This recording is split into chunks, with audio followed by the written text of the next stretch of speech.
కేంద్ర హోంమంత్రి అమిత్ షా గారు రాజ్యాంగ నిర్మాత, భావి భారత నేత, అణగారిన వర్గాల హక్కుల కోసం తన జీవితాన్ని త్యాగం చేసిన రాజ్యాంగ నిర్మాత అంబేద్కర్ గారి మీద అనుచిత వ్యాఖ్యలు చేసిన కేంద్ర హోంశాఖ మంత్రి తక్షణమే జాతి క్షమాపణ చెప్పాలి.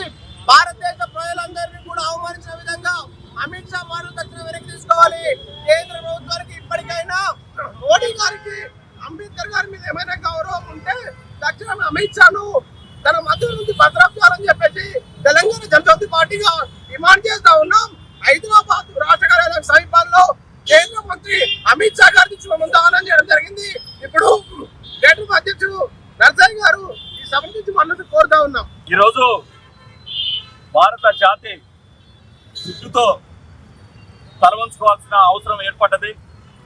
సాక్షాత్తు ఈ దేశానికి 3వసారి హోంశాఖ మంత్రిగా పదవి బాధ్యతను చేపట్టి ప్రధానమంత్రి తర్వాత నెంబర్ 2 అని చెప్పుకుంటూ చరమాని అవుతున్నటువంటి అమిత్ షా గారు మరి భారతదేశంలో ఉన్నటువంటి అట్టడుగు వర్గాలు, నిమ్న వర్గాలు, సబ్బండ వర్గాలు మొత్తం రాజ్యాంగాన్ని పరిరక్షించే బాధ్యతలో ఉన్నటువంటి వ్యక్తులు మరి అమిత్ షా వ్యాఖ్యలను తీవ్రంగా ఖండిస్తున్నారు. మరి అంబేద్కర్ అంబేద్కర్ అంబేద్కర్ని అంటూ మీరు తలుచుకోవడం కంటే భగవంతుని తలుచుకుంటే మీరు మరి ఎక్కడికో పోతారని వ్యాఖ్యానం చేయడం అంటే చాలా అహంకారంతో చేసిన వ్యాఖ్యలుగా తెలంగాణ జనసమితి భావిస్తున్నది.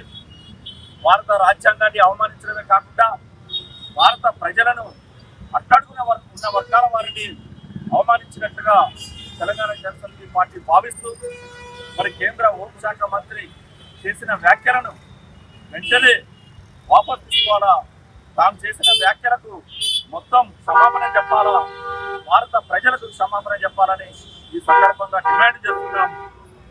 ఒకవేళ మోడీ ప్రభుత్వానికి ఏమైనా చిత్తశుద్ధి ఉంటే ఈ రాజ్యాంగాన్ని పరిరక్షించిన వాళ్ళుగా మేము అని చెప్పుకుంటే, ఈ రాజ్యాంగం పట్ల తమకు సానుభూతి లేదా మరి ప్రేమ ఉంటే అమిత్ షా చేసిన వ్యాఖ్యలను వాపసు తీసుకోవడం, క్షమాపణ చెప్పడం చేయకపోతే వెంటనే మంత్రివర్గం నుంచి అమిత్ షాను భద్రం చేయాలని తెలంగాణ జనసమితిగా మేము డిమాండ్ చేస్తున్నాం. మరి మోడీ ప్రభుత్వంలో నెంబర్ 2గా ఉన్న అమిత్ షా చేసిన వ్యాఖ్యలని వెంటనే వాపసు తీసుకోవాలని తెలంగాణ జనసమితి ఆధ్వర్యంలో నిరసన కార్యక్రమాలను ఈరోజు రాష్ట్ర వ్యాప్తంగా చేస్తున్నాం. అందులో భాగంగానే ఈరోజు రాష్ట్ర కార్యాలయంలో ఆ కార్యాలయం ముందు మరి అమిత్ షా దృష్టిబొమ్మను భగ్నం చేయడం జరిగింది. వెంటనే రాజీనామా చేయాలని